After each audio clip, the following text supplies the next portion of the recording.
नमस्कार। अखिलेश यादव एक ऐसा नाम जो मंच पर नहीं जनता के दिलों में गूंजता है।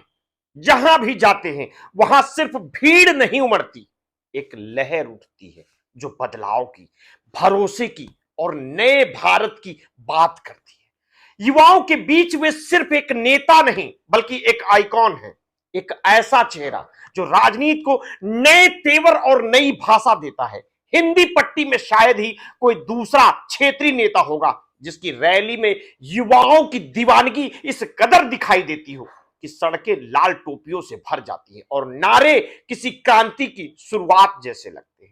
जनता उन्हें सिर्फ एक राजनीतिक व्यक्तित्व के रूप में नहीं देखती बल्कि एक विकासवादी सोच वाले नेता के रूप में पहचानती है। उनके प्रति जो अपनापन है वो दलों की सीमाओं से परे है। सत्ता में हो या विपक्ष में, विकास की चर्चा जब भी होती है अखिलेश यादव का नाम अपने आप सामने आ जाता है।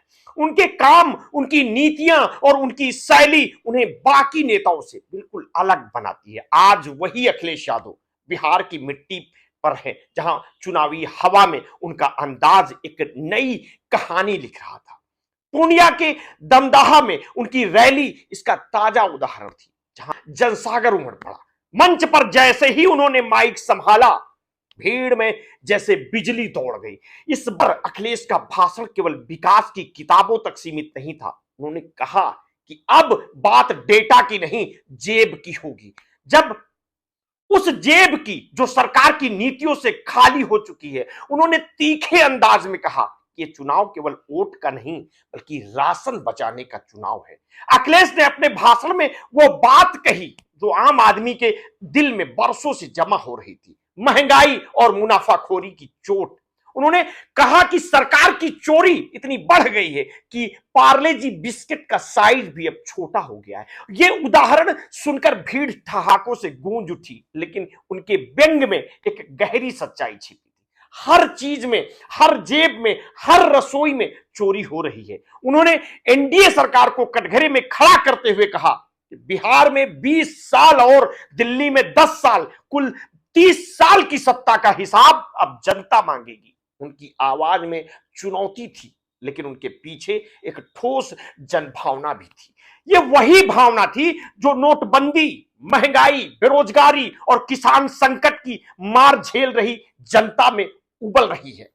भाषण का एक और दिलचस्प हिस्सा तब आया जब अखिलेश ने 11 नवंबर की वोटिंग को एक समीकरण में बांध दिया। एक और एक मिलकर 11 होता है। उन्होंने कहा इस बार बिहार में महागठबंधन को मजबूत करना है और बीजेपी को 9-2-11 करना है। यह पंक्ति जैसे ही उनके होठों पर निकली, पूरा मैदान तेजस्वी यादव जिंदाबाद के नारों से गूंज उठा। अखिलेश ने स्पष्ट कहा कि तेजस्वी यादव बिहार का अगला मुख्यमंत्री बनेंगे, लेकिन अखिलेश यादव यही नहीं रुके। उन्होंने सत्ता के केंद्र पर तीखा प्रहार करते हुए कहा कि बीजेपी अब सिर्फ एक पार्टी नहीं बल्कि टीमों की फैक्ट्री बन चुकी है। उन्होंने आरोप लगाया कि बिहार में बीजेपी के लिए कई बहुरूपीय टीम काम कर रही हैं, ए टीम, बी टीम और सी टीम, जिसमें चुनाव आयोग खुद शामिल हो गया है। यह आरोप भले ही चौंकाने वाला था, लेकिन भीड़ की प्रतिक्रिया बता रही थी कि लोग इसे हल्के में नहीं ले रहे हैं। अपने भाषण में उन्होंने उद्योग और किसान दोनों को जोड़ दिया। उन्होंने कहा कि बिहार की मिट्टी इतनी उपजाऊ है कि यहां का किसान पूरे देश का पेट भर सकता है, लेकिन सरकारों ने जानबूझकर उद्योग बाहर भेजे ताकि बिहार का नौजवान पलायन करने पर मजबूर हो। उन्होंने सवाल उठाया कि अगर बीजेपी को विकास से इतना प्रेम है तो बिहार की सड़कों पर अब भी गरीबी क्यों पसरी है, खेतों में सिंचाई का संकट क्यों है और युवाओं के हाथों में नौकरी की जगह मोबाइल और नाराजगी क्यों है। अखिलेश यादव का यह भाषण सिर्फ शब्दों का खेल नहीं था, यह एक कथा थी, गरीब की थाली से लेकर किसान के खेत तक की। उन्होंने विकास की जगह जीवन की बात की और शायद यही कारण है कि भीड़ उन्हें सिर्फ सुन नहीं रही थी, महसूस कर रही थी। भाषण के अंत में उन्होंने कहा कि अब पलायन युवाओं का नहीं होगा, इस बार पलायन भाजपा का होगा। और यह पंक्ति बिहार के राजनीतिक मौसम की दिशा बदलने वाली थी।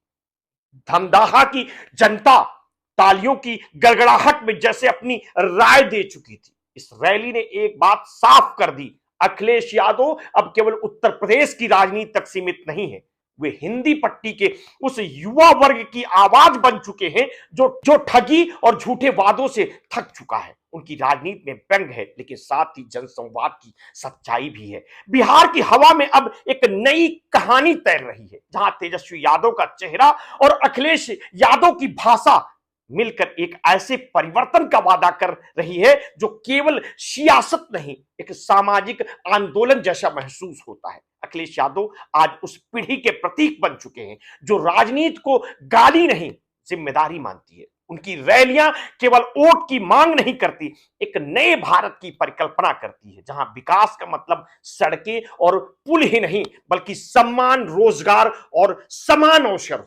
और शायद यही वजह है कि सत्ता के गलियारों से लेकर गांव की चौपालों तक उनके नाम पर बहसें होती हैं। विरोधी दलों के समर्थक भी जब विकास की बात करते हैं तो उनकी जुबान पर अक्सर एक ही नाम आता है, अखिलेश यादव। और वो अब सिर्फ एक राजनीतिक चेहरा नहीं, बल्कि उस उम्मीद का चेहरा बन गए हैं जो मानती है कि राजनीति अगर ईमानदार हो तो विकास भी दिल से निकल सकता है। मिलते हैं किसी नेक्स्ट स्टोरी के साथ। आपने अगर अभी तक हमारे इस चैनल को सब्सक्राइब नहीं किया है तो तत्काल कर लीजिए, बेल आइकन दबाना बिल्कुल ना भूलिए। अपने स्वास्थ्य के प्रति सचेत रहिए, सजग रहिए। और हाँ, आपने कभी भी कोरोना वैक्सीन लगवाई है तो समय समय पर अपने ब्लड प्रेशर की जांच अवश्य कराते रहिए। अपना ध्यान रखिए। बहुत बहुत धन्यवाद। साधुवाद।